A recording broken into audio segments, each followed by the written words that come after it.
नमस्कार दोस्तों, स्वागत है आपका एग्रीफेयर क्लासेस में। और आज हम बात करने वाले हैं हॉर्टिकल्चर के बारे में, यानी कि बागवानी के बारे में। और ये है हमारा है यूनिट 4 का फर्स्ट लेक्चर, जिसमें हम बात करने वाले हैं कंप्लीट चैप्टर 1 to 4 के बारे में। मतलब इसमें हम ये देखेंगे कि क्या क्या जो है हॉर्टिकल्चर के अंतराल देखा जाता है, क्या क्या प्रैक्टिसेस की जाती है। उसके साथ साथ ये हम जानने वाले हैं कि ये हॉर्टिकल्चर कितना इंपॉर्टेंट है आपके एग्जाम के प्रोस्पेक्टिव से। सब कुछ जो है हम बारीकी से समझने वाले हैं। और ये लेक्चर बाइलिंगुअल होगा, मतलब इंग्लिश में और हिंदी में दोनों तरीके से हम समझने वाले हैं। तो बिना टाइम वेस्ट किए हुए सबसे पहले ये जान लेते हैं कि इस वीडियो में हम आगे क्या-क्या जानने वाले हैं। सबसे पहले हम समझेंगे बेसिक डाइवर्सिफिकेशन के बारे में, क्या होता है इसके हॉर्टिकल्चरल क्रॉप्स के बारे में हम समझेंगे। उसके साथ-साथ हम समझने वाले हैं ऑर्चर्ड और गार्डन के बारे में। उसके बाद हम समझेंगे ऑर्चर्ड मैनेजमेंट के बारे में और क्लासिफिकेशन एंड प्रोपेगेशन मेथड के बारे में, यानी कि कैसे वर्गीकरण किया जाता है उसके बारे में, कैसे गार्डन्स बनाए जाते हैं, कैसे इसकी मैनेजमेंट की जाती है क्रॉप्स की, उन सभी चीजों को हम समझेंगे। तो ये 4 पिलर्स मिलकर के ही ये हमारा लेक्चर को कंप्लीट करेगा। तो आपसे निवेदन है कि अगर आप चैनल पे नए हैं तो चैनल को सब्सक्राइब कर लें। चलिए, सबसे पहले हम समझ लेते हैं importance of fruits and vegetable. क्या होता है फल और सब्जी का महत्वपूर्ण, क्या है खास बातें इसकी। तो सबसे पहले आपको बता देता हूँ कि इस फल और सब्जियों की महत्व क्या है। तो ये आपको बीमारी से बचाता है, डिजीज से। ये आपको सुरक्षित रखता है, साथ में ये आपको हेल्दी रखता है, आपकी बॉडी बिल्डिंग्स में ये हेल्प करती है।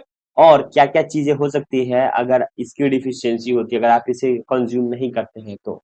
जैसे कि सीरियल्स में कार्ब्स और एनर्जी के लिए पाए जाते हैं, वही फ्रूट्स एंड वेजिटेबल जो है वो प्रोटेक्ट करती है आपको, विटामिन मिनरल्स और एंटीऑक्सीडेंट्स प्रेजेंट होती है और फाइबर प्रेजेंट होती है इसमें। अगर आपके पास विटामिन ए की डिफिशियंसी है तो नाइट ब्लाइंडनेस यानी कि रतौंधी हो सकती है। अगर वही विटामिन सी की कमी है तो स्कर भी हो सकती है। तो ये है डिफिशियंसी से होने वाले, ये आपको डिफिशियंसी से जो कॉज बीमारी आपके अंदर दिखेगी वो ये है। अगर वही बोल देते हैं क्या चीजें ठीक होगी विटामिन ए को कंज्यूम करने से, आपकी आई साइट्स और इम्यूनिटी जो है वो स्ट्रांग होगी। वही विटामिन सी की बात कर लेते हैं तो हीलिंग करती है आपकी वंड, मतलब जो आपकी घाव वगैरह है उसको ठीक करती है, गम्स करती है और इन्फेक्शन से फाइट करने में बहुत ज्यादा ये मदद करती है। विटामिन ए की अगर बात कर लेते हैं क्या क्या चीज में ज्यादा पाया जाता है, तो मैंगो में, पपाया में, कैरोट में जो है वो ज्यादा पाया जाता है। वही विटामिन सी की बात कर लेते हैं, वो है आंवला में, गुआवा में और सिट्रस में विटामिन सी प्रेजेंट्स होते हैं। चलिए आगे हम जान लेते हैं आयरन और कैल्शियम के बारे में, यानी कि आयरन और कैल्शियम किस किस चीज में पाया जाता है। तो ये आपको स्पिनच में पाया जाता है, ग्रीन लीफी जितने वेजिटेबल्स हैं उन सभी में पाया जाता है। इसके डिफिशियंसी से आपको एनीमिया हो सकता है। इससे क्या होता है, ब्लड फॉर्मेशन में हेल्प करता है आयरन। और कैल्शियम से आपकी हड्डी मजबूत होती है। कैल्शियम की कमी होगी तो हड्डी जो है वो कमजोर हो जाएगा। अब डाइटरी फाइबर के बारे में समझ लेते हैं, मतलब कि आहार फाइबर क्या क्या है तो इसमें समझते हैं। ये आपकी कॉन्स्टिपेशन ठीक करती है। डाइटरी जो हम चीजें यूज करते हैं, जो फाइबर वाले चीज होते हैं उससे वो मेंटेन करती है आपकी हेल्दी डाइजेस्टिव सिस्टम्स को, कब्ज को रोकता है और पाचन तंत्र को ठीक करता है। अब एक और चीज जो है यहाँ पे आपको दिख रहा होगा ये पैसेज में, कैल्शियम जो है एक्स्ट्रा सोर्स है ब्रोकली और आलमंड का, इससे भी आपको कैल्शियम मिलते हैं। ठीक है, चलिए अब हम समझ ले रहे हैं यहाँ पे क्रॉप डाइवर्सिफिकेशन। अब क्रॉप डाइवर्सिफिकेशन क्या होता है, यानी कि फसल की विविधीकरण। तो इसके बारे में हम समझ लेते हैं। पहले तो समझ लीजिए कि ट्रेडिशनल और मोनोक्रॉपिंग, जिसमें हम सिर्फ राइस और व्हीट को ग्रो करते थे, जो कि वो आपकी कार्बोहाइड्रेट्स की जो है वो मात्रा, आपको मतलब एनर्जी के सोर्स के लिए आप सही होता है। लेकिन हाई वैल्यू जो क्रॉप्स होते हैं, फ्रूट और वेजिटेबल्स, फ्लावर्स, ये आपको इसकी खेती करने के लिए क्यों आपको ज्यादा जोर दिया जाता है, क्योंकि इसके डाइवर्सिफिकेशन जाना है ज्यादा है। और मोनोक्रॉपिंग जो है सिंगल एक टाइप के क्रॉप्स पे हम प्रेजेंट रहते थे। तो अब देखिए, अगर आप इसकी कल्सिफिकेशन करते हैं, मतलब इसकी आप अगर उपाय करते हैं, मतलब कि इसकी प्रोडक्शन आप करते हैं, तो इसमें आपको बहुत सारे बेनिफिट्स मिलेंगे। ये खुद के कंजप्शन के लिए मैं बात नहीं कर रहा हूँ, मैं कमर्शियल लेवल पे बात कर रहा हूँ। इसमें हायर इनकम आपको देखने को मिलती है, ज्यादा प्रॉफिट होती है पर हेक्टेयर। अगर आप फ्रूट्स की, अगर आपने फ्रूट्स की खेती की है, फ्लावर की है, उसमें इसमें रिस्क रिडक्शन जो होता है बहुत कम होता है, मतलब जोखिम जो है वो कम होता है। पेस्ट और डिजीजेस जो है वो इनकम को डिस्ट्रॉय कर सकता है, तो यहाँ पे थोड़ा सा रिस्क फैक्टर बन सकता है। ठीक है, जो इकोलॉजिकल बैलेंस की बात कर लेते हैं, तो ये क्या होता है, सॉइल की फर्टिलिटी और ग्राउंड वाटर को सेव करने में काम करता है। अब हम समझ लेते हैं प्रोसेसिंग इंडस्ट्री। तो प्रोसेसिंग इंडस्ट्री जो है वो आपको इसमें क्या-क्या समझाएगा ये आप देख लीजिए। सबसे पहले आप ये समझिए कि प्रोसेसिंग यूनिट होता क्या है? तो मान लीजिए कि ऐसा ऐसा कोई फैक्ट्री है जहाँ पे जो आपकी ताजा फल या सब्जियों को जो ये सड़ जाएगा अगर आप इसको नहीं बचा कर रखेंगे, तो इसी को जो आगे का प्रोसेस दोहराया जाता है जिसे लंबे समय तक चलाने के लिए जो यूज किया जाता है उसे हम प्रोसेसिंग कहेंगे। मतलब एक्सटर्नल एफर्ट्स इसमें जो हम डालते हैं, चीजें ऐड इसमें करते हैं, यानी कि वैल्यू एडिशन का काम होता है, देन जो प्रोडक्ट्स बनते हैं वो वैल्यू एडिटेड प्रोडक्ट बनते हैं, तो इसको हम प्रोसेसिंग कहेंगे। और ये हमारा फैक्ट्री हो गया प्रोसेसिंग यूनिट। यानी कि जो आपकी टोमेटो है, अगर टोमेटो को आप छोड़ दीजिएगा तो इसकी सेल्फ लाइफ कम होती है और इससे क्या होता है ये स्पॉइल हो जाते हैं, डैमेज हो जाते हैं। वही अगर हम बात कर लेते हैं इसकी प्रोसेसिंग, तो प्रोसेसिंग करने के बाद जो है हमारा प्रोडक्ट रेडी हो जाता है जिसे हम खाते हैं। इससे क्या-क्या होता है, तो टोमेटो से आपको केचप देखने को मिलता है, टोमेटो के प्यूरीज वगैरह बनते हैं, जो मतलब इसकी जो ग्रेवीज टाइप के बनते हैं, ये टोमेटो से आपके सॉसेज वगैरह बनते हैं। ठीक है? तो इससे क्या होता है, प्रॉब्लम क्या हो जाता है, फ्रूट वेजिटेबल जो है हाईली पेरिशेबल होता है, मतलब जल्दी खराब होने वाली चीजें होती है, जिससे 25 से 30% जो है वो आपको वेस्ट देखने को मिलता है। वही पोस्ट हार्वेस्ट करने के बाद जो ये प्रोसेस होता है प्रोसेसिंग, उससे आपकी जो लॉसेज है उसको हम बराबर करते हैं। ठीक है, तो ये हमने बात किया। इसमें क्या होता है, पोस्ट हार्वेस्ट को मतलब नुकसान कम करता है, उसके साथ साथ क्या होता है सेल्फ लाइफ को इंक्रीज करते हैं। 1 वीक से लेकर के 1 ईयर तक हम इस चीज को आप प्रिजर्व करके रखते हैं। एम्प्लॉयमेंट जनरेशन होती है क्योंकि फैक्ट्री में काम करने के लिए वर्कर चाहिए, उससे रोजगार भी हम दे रहे हैं। Better price relation for farmer, मतलब फार्मर को जो है वो एक अच्छे कीमत भी मिल रहे हैं इसके। ठीक है, चलिए अब हम समझ लेते हैं और कार्ड लोकेशन के बारे में। सिलेक्शन मतलब कि हमें ऐसा जगह ढूंढना है जहां से आप इसकी सेल वगैरह भी कर सकते हैं। उसके साथ साथ क्या होगा कि आपकी इनकम जनरेट हो सकती है, साथ में ऐसा स्पेस हो जहां से आप ट्रांसपोर्टेशन वगैरह भी कर सकते हैं। तो ये हम बात अभी कर रहे हैं इसके बारे में। तो पहले आप समझ लीजिए कि इसमें क्या होता है। तो आपको पता है कि ऑर्चर्ड जो है 15 से लेके 50 साल तक का एक-एक इन्वेस्टमेंट होता है, जो कि आपको यहाँ पे देखने को मिल रहा होगा। ये एक ट्री है, फ्रूट ट्री है। ये ऐसा है जैसे कि आज आपने लगा दिया है तो आपके पीढ़ी दर पीढ़ी का आएगी, मतलब आज आपने लगाया है तो आप खा रहे हैं, आपके आपके आने वाले बच्चे खाएंगे और उनके बच्चे होंगे वो भी खाएंगे। ठीक है, तो इस टाइप का जो है वो हमें सिलेक्शन करना है, एरिया ऑफ सिलेक्शन की, जहां पे हम जो प्लांट लगाएंगे जो वो ट्री में कन्वर्ट होगा। ट्री का डेफिनेशन बता देता हूँ। ट्री जो है, tree, sorry, tree having having simple सा मैं लिख देता हूँ, ट्री हैविंग ट्रंक। ठीक है, इसके बाद ट्रंक होते हैं उसे हम ट्री कहते हैं। ठीक है, अब देखिए क्लाइमेट और सॉइल की बात कर लेते हैं। तो आपको ये ध्यान देना है कि जो है सुटेबल फ्रूट्स क्रॉप्स के लिए क्या होता है, वो आपको मोर देन 2 मीटर डीप होने चाहिए। साथ में जो टोपोग्राफी आपको ऐसे बनाई जाती है, ऐसे स्लोपी एरियाज में आपको देखना है, वाइड करना है ऐसे वैली टाइप का, जहाँ पे अनइवन जो है वो स्ट्रक्चर्स हो, जहाँ पे आपके वाटर लॉगिंग की समस्या हो सकती है, तो उससे रूट वगैरह भी डैमेज होता है, तो इस टाइप का। ट्रांसपोर्टेशन और मार्केट के लिए आप रास्ता देखेंगे, ऐसा ना हो कि रास्ता ही ना हो यहाँ से फल सब्जी ले जाने का। ठीक है, तो ये भी आपको ध्यान देना है। अब तो सिर्फ एक मैं ट्री की बात कर नहीं रहा हूँ, ऐसे ऐसे ट्रीज तो हो सकता है कि 100-200 होंगे, है ना? तो इसके हिसाब से आपको ध्यान देना है। अब हम समझ लेते हैं और चार्ट का लेआउट। और चार्ट का लेआउट जो है वो क्या हो सकता है, तो ध्यान देने वाली बात ये है कि आपकी जो गार्डनिंग है वो आपको थोड़ा सा इंटेलिजेंस का यूज करना पड़ेगा। कहने का मतलब ये है कि आपको एरिया ध्यान देना पड़ेगा, इस टाइप से आपको क्रॉपिंग करना है, इस टाइप से जहां से आपकी इरिगेशन की चैनल्स बनी हो, साथ में एक प्रॉपर जो है वो डिस्टेंस मेंटेन कर रहा हो एक प्लांट टू दूसरे प्लांट। उसके साथ साथ आपको फेंस भी लगाने होंगे, और फेंस कैसे लगाने पड़ेंगे किस चीज से बचने के लिए, तो जिस डायरेक्शन से आपको लगता है जिस डायरेक्शन से हवा का जो है वो झोंका ज्यादा आता है, लू वाले गर्म हवा आते हैं, उससे आपको मेन क्रॉप को बचाने के लिए आपको साइड बाउंड्री जो है बाउंड्री ट्री आपको लगाने पड़ेंगे। तो इस हिसाब से आपको जो है लेआउट करना है। प्रॉपर लेआउट करने के लिए आपको फिजिकल अरेंजमेंट करना पड़ेगा, साथ में एफिशिएंट मैनेजमेंट करने की जरूरत है। एक आपको पाथवे भी निकालना पड़ेगा, रास्ता भी निकालना पड़ेगा इसके बीच से चलने के लिए, काम करने के लिए, और इसमें इसमें आपको प्रैक्टिसेस वगैरह करना पड़ेगा क्योंकि इसकी कटाई छटाई से साथ साथ इसकी जो है नीचे का आपको वीड वगैरह भी रिमूव करना पड़ेगा, तो उस हिसाब से आपको स्पेस छोड़ने की जरूरत होगी। उसके बाद जो है हम ऑर्नामेंटल गार्डनिंग की बात कर लेते हैं, यानी कि सजावटी बागवानी। अब कैसे कैसे होते हैं सजावटी बागवानी, आपको कहाँ कहाँ देखने को मिलते हैं? तो सबसे पहले आप दो तीन चीजों को माइंड में रखेंगे। पहला तो आपको देखने को मिलेगा यूनिवर्सिटीज कॉलेज वगैरह में, हॉस्पिटल्स वगैरह में, या फिर किसी के घर की बात कर लेते हैं, घर हाउस होल्ड वगैरह में, ये सब चीजों में आपको देखने को मिलेगा। सोसाइटीज वगैरह है वहां पे, या फिर आपको पार्क में तो देखने को मिलता ही है। उसके अलावा जो है आपको मॉल साइड भी देखने को ये सब मिल सकते हैं। तो कई तरीके की चीजें होती हैं जिससे हम एस्थेटिक रख सकते हैं, मतलब एक तरीके से ब्यूटी इन्वायरमेंट रख सकते हैं, जो कि आपके इन्वायरमेंट के लिए तो अच्छा होता है, एयर के लिए तो अच्छा ही होता है, साथ में दिखने में भी अच्छा लगता है। तो लॉन की बात कर लेते हैं, यानी कि घास का मैदान, जो आपको घास का मैदान बहुत जगह देखने को मिलता है, क्रिकेट स्टेडियम से लेकर के, गोल्फ के स्टेडियम से लेकर के आप अपने आप अपने कैंपस में भी ये लगा सकते हैं। तो इस टाइप का जो है वो फील्ड देखने को मिलता है, ग्रास जिसको हम कटिंग करके क्या करते हैं, ये साइंडोन टेक्टोन करके ये इसका साइंटिफिक नेम है, इसको हम कटिंग करके एक शेप में रखते हैं जो बहुत खूबसूरत लगता है।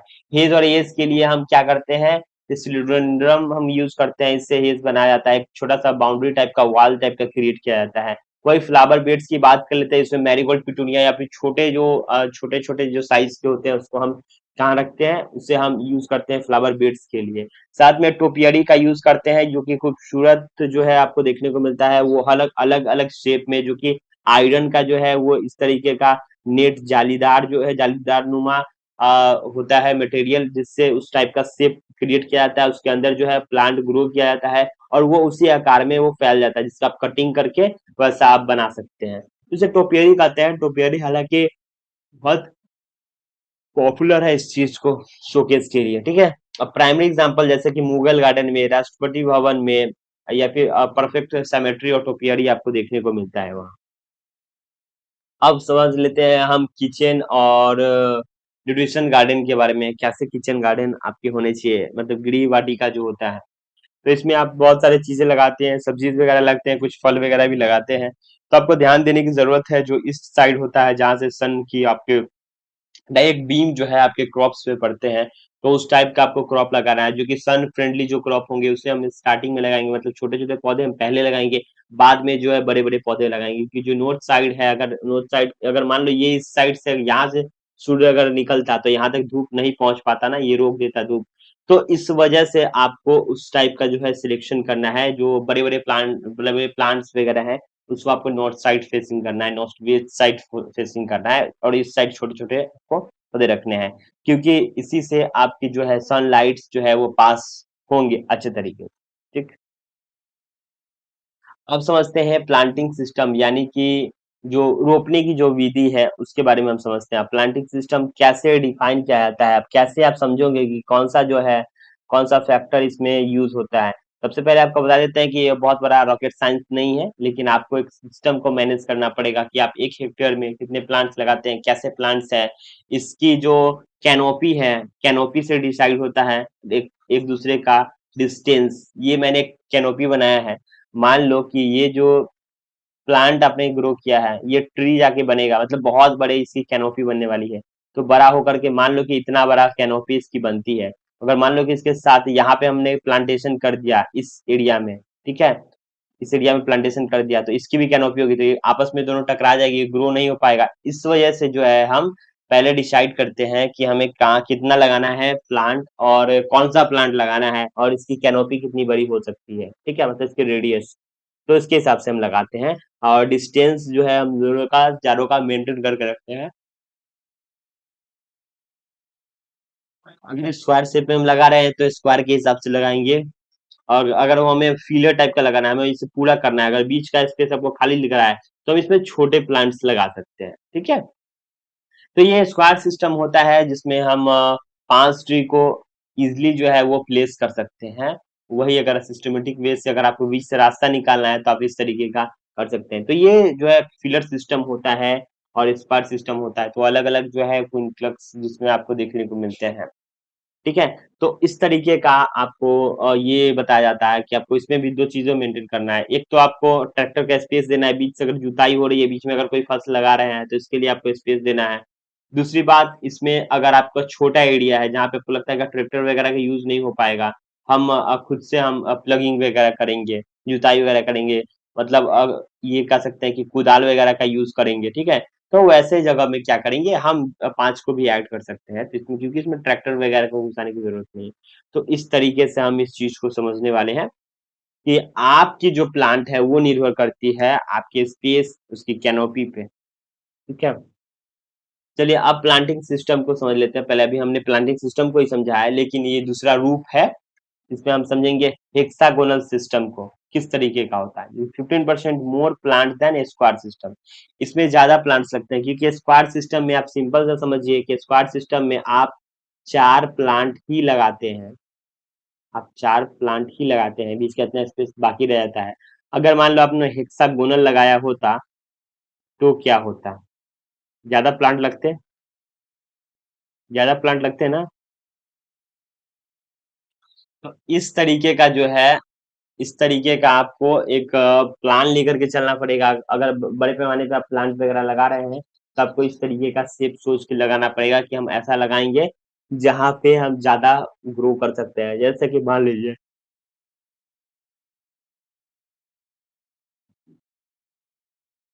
अगर इसके सामने सामने हम लगाएंगे तो इसकी कैनोपी टकराएगी, तो हम एक यहाँ लगा देंगे, एक यहाँ लगा देंगे। इसे हम कहते हैं अल्टरनेट। ठीक है, एक दूसरे का अल्टरनेट मतलब पैरेलल में नहीं लगाएंगे।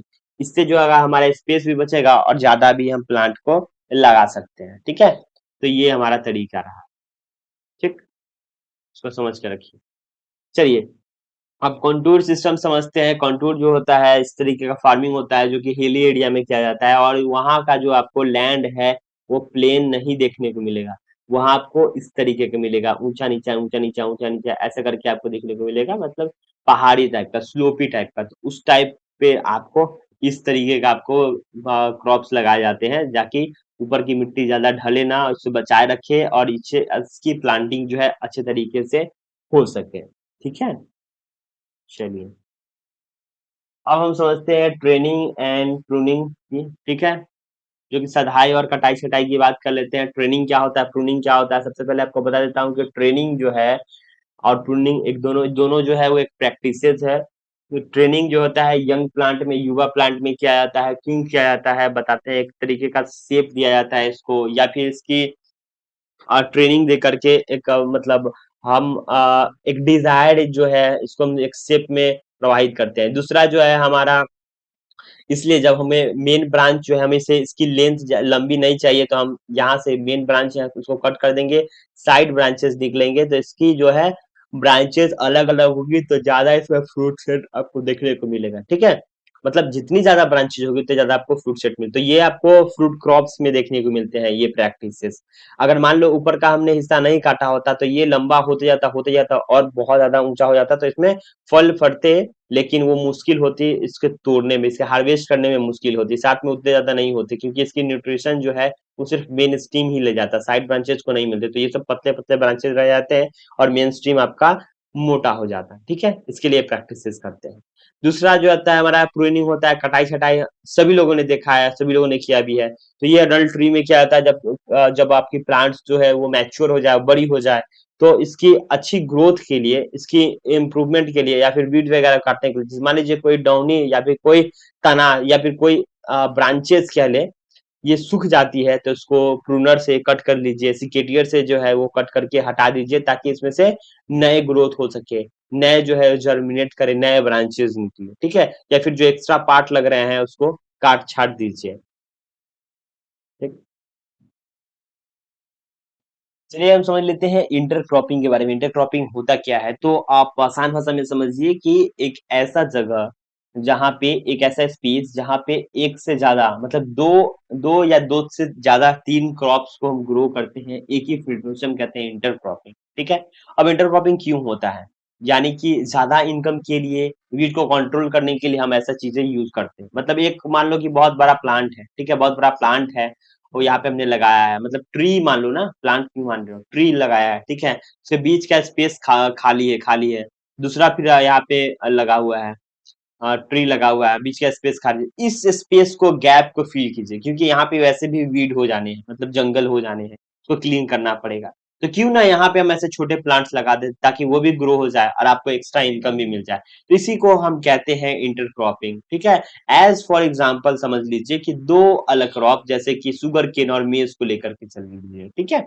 वही हम समझ लेते हैं तीसरा क्या हमारा फायदा हुआ, तो ये है लिग्यूमिनस क्रॉप, जिसमें हम क्या करते हैं, नाइट्रोजन फिक्सेशन करने का काम करता है। जैसे कि ग्राम, काउपी और मटर की बात कर लेते हैं, ये क्या करते हैं, नाइट्रोजन फिक्स करते हैं सॉइल में, जिससे सॉइल की फर्टिलिटी बढ़ती है, ज्यादा फर्टाइल होती है। अगर बगल वाला कोई ऐसा क्रॉप हो जो कि सॉइल की जो है नाइट्रोजन फिक्सेशन नहीं करती है, तो इस प्लांट की वजह से क्या होगी, इसको मदद होगी, ठीक है, और ये भी ज्यादा न्यूट्रिशन ग्रहण कर पाएगा, ठीक है। अब समझ लीजिए कि शुगर केन और मेज का एग्जांपल मैंने दिया था, कि वो दोनों हम क्यों नहीं लगाएंगे, इसके पीछे क्या कारण है। तो ऐसे ऐसे ऐसे क्रॉप, अगर मान लो, अगर आप छोटे से कोई प्लांट को ग्रो कर रहे हो, उसके बगल में आपने शुगर केन और मेज लगा दिया है, या फिर शुगर केन ही लगा दिया है, तो इसकी हाइट ज्यादा होगी, सन की बीम यहाँ से आएगी, तो इस पे तो नहीं जा पाएगी ना, यहाँ पे तो सीढ़ी हो जाएगा, तो इसकी ग्रोथ नहीं हो पाएगी। तो आपको हमेशा से इस चीज का ध्यान रखना है, जैसे कि मैंने अभी एग्जांपल दिया था, कि दो बड़े प्लांट के बीच एक छोटा सा प्लांट, ठीक है, ऐसा प्लांट लगाइए जिसको ज्यादा सनलाइट की जरूरत ना हो, या फिर वो एडजस्ट कर पाए। तो इस बात का ध्यान रखना है, मतलब अपने मेन क्रॉप से साइड क्रॉप का हाइट ज्यादा नहीं होना चाहिए।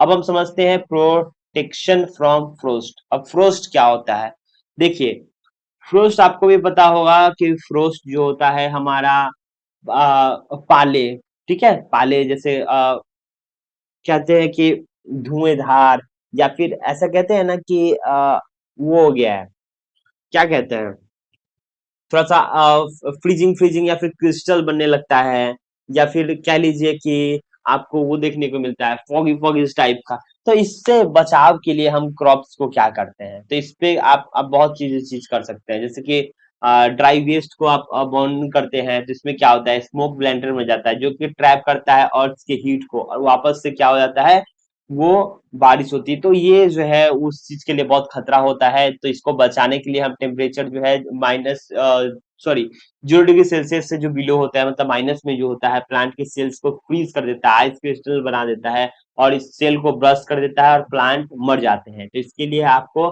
दो तीन चीजें करना है, पहले तो पॉली हाउस के अंदर हम ग्रो करते हैं ऐसे प्लांट्स को, या फिर हमारे पास कुछ ऐसे कुछ प्रक्रिया होती है जिससे इसकी फ्रोस्ट को कम कर सकते हैं, जैसे कि इरिगेशन, ठीक है, वाटरिंग करते हैं अगर आप बिफोर कूलिंग टेम्परेचर, जब वो लगता है कि ज्यादा जो है वो हीट आ गया है, तो इस चीज से आपको बचाना है। जैसे कि मान लीजिए, अगर इवनिंग में क्या करते हैं आप, वाटर को रिलीज कर देते हैं, तो हीट जो होता है वो सॉइल का वार्म करता है, और उससे क्या होता है, डैमेज हो सकता है। तो अगर ज्यादा शाम हो गई है तब पानी देना चाहिए, या फिर अर्ली मॉर्निंग में आपको पानी देना चाहिए फसलों को। अब ट्रैच कवरिंग क्या होता है, तो जी देखिए, छप्पर बांधना जिसे हम कहते हैं, मतलब एक ऐसा क्रॉप जिसको ज्यादा धूप नहीं चाहिए, अगर एक्सेस धूप है ऐसे सीजन में, तो आपको इसको सीड प्रोवाइड करना पड़ेगा, नहीं तो आपकी जो फसल है, आपकी जो प्लांट वगैरह है, वो डेड हो जाएगी, ठीक है। तो ये हम ऐसा प्रोटेक्शन देते हैं, हर अलग अलग जो है फैक्टर जो है वो हम अपनाते हैं, ठीक है। चलिए, तो आई होप कि आपको ये क्लियर हो गया होगा, जो मैंने अभी प्रोटेक्शन के बारे में बात किया है, जो हमने फ्रोस्ट के बारे में बात करी है। आगे बढ़ते हैं और समझ लेते हैं प्रोटेक्शन फ्रॉम सनबर्न, मतलब कि जो धूप से जो जल जाता है, या फिर गर्म हवा से कैसे आप बच सकते हैं, लू वाली हवा से। तो इसमें क्या होता है, देखिए, पहला तो आपने चूना का पुताई करना है, जिसमें व्हाइट वैसिंग होती है, सफेद चूना का पुताई करते हैं। इससे क्या होता है, इसे करने से क्या होता है कि आपकी जो सनबर्न है, जो जल जाते हैं, उससे बचते हैं, और व्हाइट से रिफ्लेक्टिंग होता है, व्हाइट कलर जो है वो रिफ्लेक्टिंग होता है, रिफ्लेक्टिंग जो सोलर रेडिएशन को वापस से रिफ्लेक्ट कर देता है। तो स्टीम बोरिंग या फिर ऐसे कोई इंसेक्ट्स वगैरह है, इसमें नहीं जा पाते हैं, इसमें छिद्र नहीं बन पाते हैं, ठीक है, इसकी कोटिंग हो जाती है। तो आप डिजीज पेस्ट से भी प्रिवेंट कर रहे हैं, साथ में सनबर्न से भी मतलब प्रिवेंट कर रहे हैं, बचाव कर रहे हैं। दूसरा हमारा है कि विंड ब्रेक। अब विंड ब्रेक क्या होता है? अब मान लीजिए एक ऐसे आपको ट्री लगा देना है जो कि एवरग्रीन होता है, जो हमेशा इस पे पत्ते दिखते हैं, उसके साइड में जो भी आप लगाते हैं, आपका जो मेन क्रॉप होता है, मेन प्लांट्स होते हैं वो लगाते हैं, तो वो जो है वो गर्म हवा, लू वाले हवा से आपको मेन प्लांट को ये वाला ट्री बचाएगा, ठीक है, इस हिसाब से। अब फ्रीक्वेंटली इरिगेशन क्या होता है? मेंटेन करना है आपको सॉइल के मॉइस्चर को जब ज्यादा गर्मी हो जाती है तो, क्योंकि अगर सॉइल की मॉइस्चर बनी रहेगी तभी प्लांट की ग्रोथ होगी, वरना प्लांट डेड हो जाएगा, ठीक है। चलिए अब एक चीज समझ लेते हैं जो हमें समझने की जरूरत है। ये हमारा वेबसाइट है एग्रीफेयर.इन, और जो भी अभी मैंने पढ़ाया है, जो भी पहले का पढ़ा है, वो सब जो है आपको नोट्स देखने को मिलेगा एग्रीफेयर.इन वेबसाइट पे। साथ में आपको एग्रीकल्चर से रिलेटेड आर्टिकल्स वगैरह देखने को मिलेगी, और सभी कुछ इस पे एग्रीकल्चर से रिलेटेड देखने को मिलेगा। खास तौर पे मुझे बताने की जरूरत है आपको क्विज की, जो भी आप यहाँ पे पढ़ रहे हैं उसका जो है वो क्विज आप अटेम्प्ट करना बिल्कुल ना भूले। और एक और चीज, A to Z जो है आपका यहाँ पे डिक्शनरी देखने को मिलेगा, उसे भी देखें। और वहां पे हर एक चीज जो है वो आपको एग्रीकल्चर के डिफिनीशंस वगैरह वहां डिफाइन करेंगे कि छोटे छोटे वर्ड्स को, ठीक है, तो इसे जरूर आप देख लें। चलिए अब हम समझ लेते हैं क्लासिफिकेशन बाय ग्रोथ हैबिट। अब सबका हैबिट कैसा कैसा होता है, कैसे कैसे विकास करते हैं, कैसे संभव है। तो पहले जो है वो ट्री का है, जो कि सिंगल डिस्टिंक्ट होते हैं, जो स्ट्रॉन्ग मेन, इसकी ट्रंक जो होती है बहुत स्ट्रांग होती है, जैसे कि मैंगो, नीम, एप्पल जो होती है वो बहुत बड़े पेड़ हो जाते हैं, और इसकी ट्रंक जो है वो बहुत ज्यादा क्या होती है, मजबूत होती है। सड़क की बात कर लेते हैं, जो झाड़ियां होते हैं इसमें मल्टीपल स्टिम्स निकलते हैं जो कि ग्राउंड से डायरेक्ट निकलते हैं, जैसे कि रोज हो गया, लेमन हो गया, टी हो गया, इन सभी की बात कर ले रहे हैं। तीसरा हो गया हमारा जो है क्लिम्बर हो गया, यानी कि बेल की बात कर लेते हैं, वो लतरने वाला जो चीजें होती है, जो कि वीक स्टीम होती है, इससे फिजिकल सपोर्ट की जरूरत होती है। इसके टेंड्रिल्स जो है उससे आपस में क्या होता है, घिर घिर के चढ़ते हैं, तो एक तरीके से ये चढ़ने का काम करता है, ठीक है, जो कि आपको ग्रेपाइन, मनी प्लांट्स वगैरह देखने को मिलते हैं।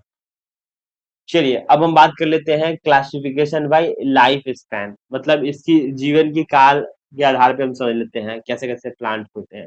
पहले हम समझ लेंगे एक वर्षीय यानी कि एनुअल की। तो एनुअल क्रॉप जो होते हैं वो सीड से लेके हार्वेस्ट होने तक आपकी लाइफ साइकिल जो है वो सिर्फ 1 ईयर का ही होता है। 1 ईयर के ड्यूरेशन में जो है कंप्लीट हो जाता है, उसे हम कहते हैं एनुअल। मैनुअल जो होता है वो 2 साल लगते हैं, और जो पेरेनियल होता है 2 से ज्यादा जो लगते हैं उससे हम पेरेनियल करते हैं, मतलब कि 2 से ज्यादा मतलब 3 साल हो सकते हैं, 4 साल हो सकते हैं, या फिर उससे ज्यादा का जो भी होता है उसको हमको पेरेनियल में काउंट करते हैं, जैसे कि मैंगो ट्रीज वगैरह हो गया, लीची का आपको देखने को मिल जाता है, जैक फ्रूट्स टाइप के मिल जाते हैं। तो जितने भी लंबे समय तक जो आपको ट्री दिखते हैं, मतलब मान के चलिए जिसे हम ट्री बोलते हैं एक्चुअल में, वो सब पेरेनियल्स में आते हैं, ठीक है। तो इसके आपको एग्जांपल समझा दिया है, ये इन्फिनिटी तक जाता है, पेरिनियल्स जो है वो लंबे लंबे समय तक जाता है, 20 साल, 15 साल, 30 साल तक भी रहते हैं कुछ प्लांट्स, तो सॉरी ट्री, प्लांट ही ट्री बनते हैं, तो इसके लिए मैं बता रहा हूँ। अब बाइनियल जो मैंने द्विवर्षीय बताया है, जो कि 2 साल तक एग्जैक्टली रहते हैं, एक से दूसरा साल तक, मतलब 2 सीजन तक ऐसे रह सकते हैं। सीजन तो नहीं काउंट कर सकते, क्योंकि सीजन में अगर मैं बोल दूंगा कि एक सीजन में कंप्लीट हो गया, तो सीजन आपको 4 महीने का भी सीजन हो सकता है। तो जो 1 ईयर का है जो लिप्स रूट्स तक ग्रो होता है, लीवर मतलब ईयर सेकंड की बात कर लेते हैं, जिसमें फ्लावर और सीड्स देखा जाता है, ठीक है। एग्जाम्पल के तौर पे रेडिश और कैरोट को भी आप ले सकते हैं। प्लांट प्रोपागेशन की बात कर लेते हैं। प्लांट प्रोपागेशन क्या होता है, जो पौधों का प्रसार कहते हैं। प्लांट प्रोपागेशन कैसे जो है वो एक पेड़ से, मतलब एक प्लांट से 2 प्लांट कैसे बनाया जा सकता है, या फिर क्या लगते हैं 2 से 4 ऐसे अधिक। तो 2 तरीके होते हैं, पहला हम सेक्सुअल की बात कर ले रहे हैं, और दूसरा होता है वेजिटेटिव यानी कि एसेक्सुअल। तो सेक्सुअल में क्या होता है, सेक्सुअल जो प्रोपागेशन होता है उसमें सीड से ग्रो किया जाता है, जर्मिनेट करके इसमें से प्लांट्स निकलते हैं।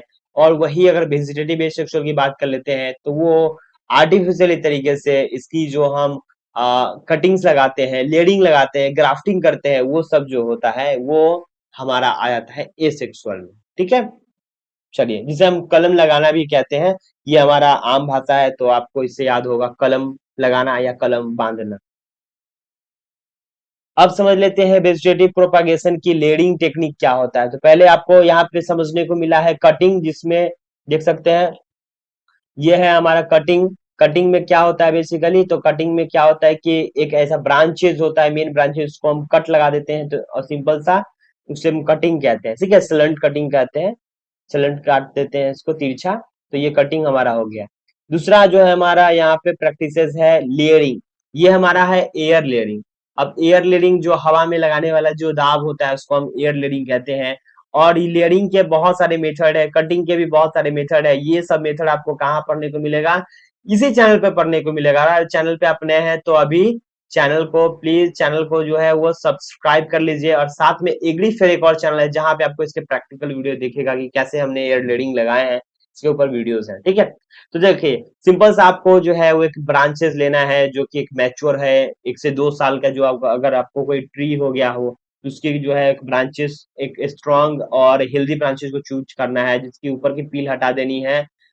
इसकी छिलके हटा देने के बाद इसमें मॉस लेना है या फिर ऐसे जूट वगैरह का बोरी का कट कर लेना है, इसमें सॉइल लगाने हैं और इसको अच्छे तरीके से रैप कर देना है, इसको बाइंड कर देना है। और पॉलिथीन या फिर आप इसमें टेप भी यूज कर सकते हैं, ठीक है, सेलो टेप वगैरह होता है उसको भी यूज कर सकते हैं। अच्छे तरीके से एयर टाइट कर देना है और इसको टाइट करने के बाद आपको छोड़ देना है कम से कम 15 दिन। और इसमें हल्की हल्की मॉइस्चर जरूरी है, पानी ऊपर से हल्का हल्का देते रहे इस ब्रांचेज को ताकि इसमें रूटिंग हो। और रूटिंग होने के बाद यहाँ से साइड ब्रांच आप काट देंगे और ये नया पेड़ बन जाएगा, ठीक है, एक नया प्लांट बन जाएगा। तो इसमें किस चीज में करते हैं, जैसे कि गुआवा में करते हैं, लीची में करते हैं, पोमीग्रेनेट में करते हैं, मतलब जितने भी फ्रूट क्रॉप्स है ना मेजरली, जो भी सिट्रस वगैरह फैमिली के आ गया, या फिर ऐसे जिसकी पेनियल जो भी आपको फ्रूट क्रॉप्स मिलते हैं, मैक्सिमम में जो है, मैक्सिमम में आपको एयर लेयरिंग या फिर कटिंग से ग्रो हो जाते हैं, ठीक है।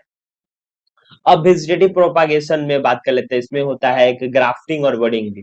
ग्राफ्टिंग में क्या होता है? ग्राफ्टिंग में देखिए सिंपल सा रूट स्टॉक और सयान का बात करते हैं। रूट स्टॉक जो रूट के नीचे का पार्ट होता है उसे रूट स्टॉक बोलते हैं, और जो ऊपर का पार्ट होता है, जो एपिकल पार्ट होता है, उसे हम सयान बोलते हैं, ठीक है, ऊपर वाला पार्ट जो कि स्वीट फ्रूट में अकाउंट आते हैं। तो इसमें हम मान लीजिए कि नीचे वाला जो है हमारा एक स्ट्रॉन्ग, हम ट्री को हम ले सिलेक्ट कर लेते हैं, ऊपर से काट के एक ऐसा लेते हैं जिसकी स्वीट हो या फिर ज्यादा अच्छे इसके फले निकले, तो इन दोनों को ज्वाइंट कर देंगे। तो उस ऊपर वाला जो आपको मिल रहा था पैदावार, वो अच्छे पैदावार मिलेंगे, वो भी अच्छे नस्ल का, ठीक है। तो इस हिसाब से हम ग्राफ्टिंग करते हैं, मतलब एक ही फैमिली में, एक ही स्पेसीज में अगर हम क्रॉस कराते हैं उसे हम कहते हैं ग्राफ्टिंग, ठीक है।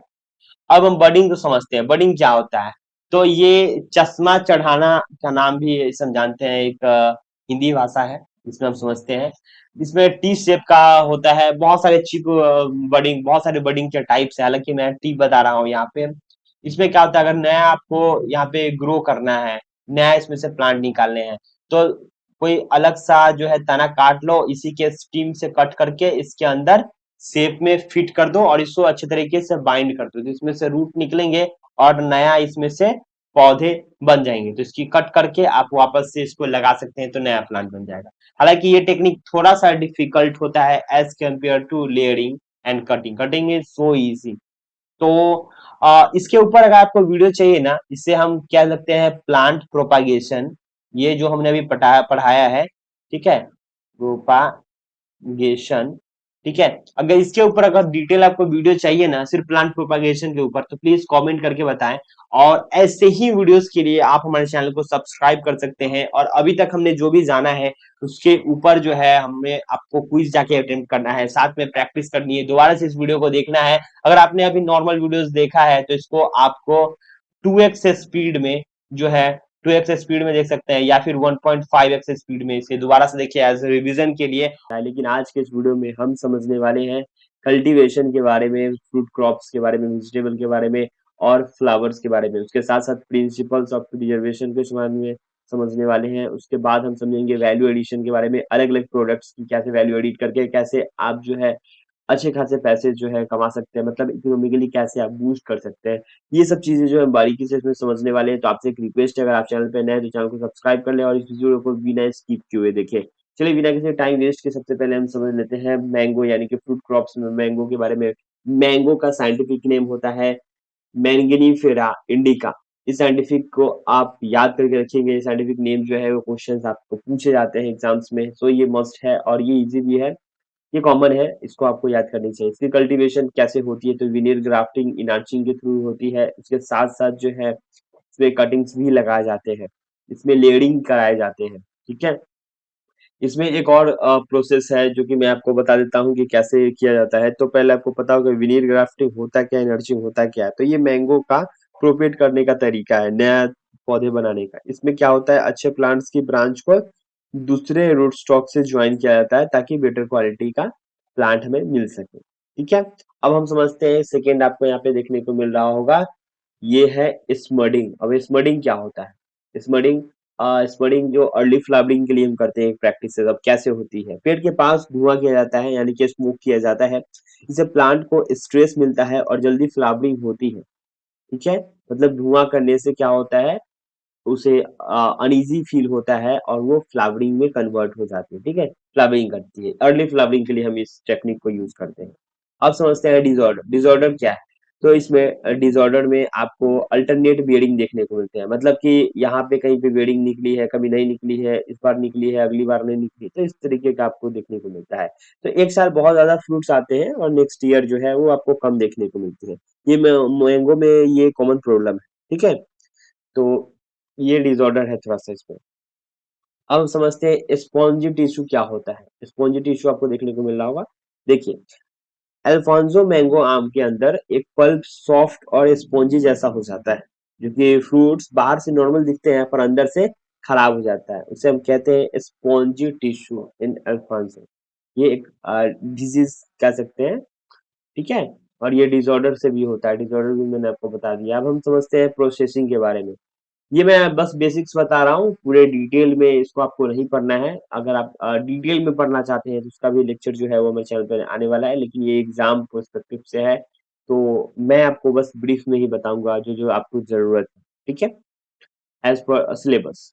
तो अब हम समझते हैं इसकी प्रोसेसिंग क्या है। तो हॉट वाटर ट्रीटमेंट जो है वो आपको देना है, क्यों? क्योंकि आपको किल करना है फ्रूट फ्लाई को। तो एक प्रोसेस है, 50 डिग्री सेल्सियस गर्म पानी में ट्रीट किया जाता है जिससे फ्रूट फ्लाई और इंसेक्ट्स मर जाते हैं। अब हम समझते हैं सीएफबी क्या होता है। सीएफबी के बारे में आपने नहीं सुना है तो आगे आपको सुनने को मिलेगा। सीएफबी जो कि होता है कोरुगेटेड फाइबर बोर्ड।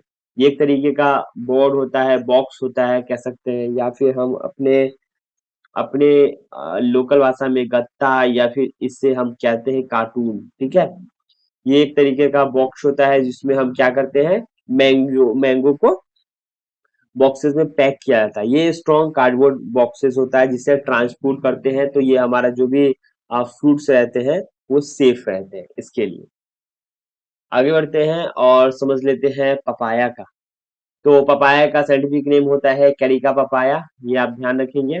इसमें कुछ कुछ चीजें हैं जो आपको ध्यान देने की जरूरत है। इसकी प्रोपागेशन जो है वो सीड से प्रोपागेशन होती है, इसकी कटिंग्स वगैरह आप नहीं लगा करके ग्रो कर सकते हैं।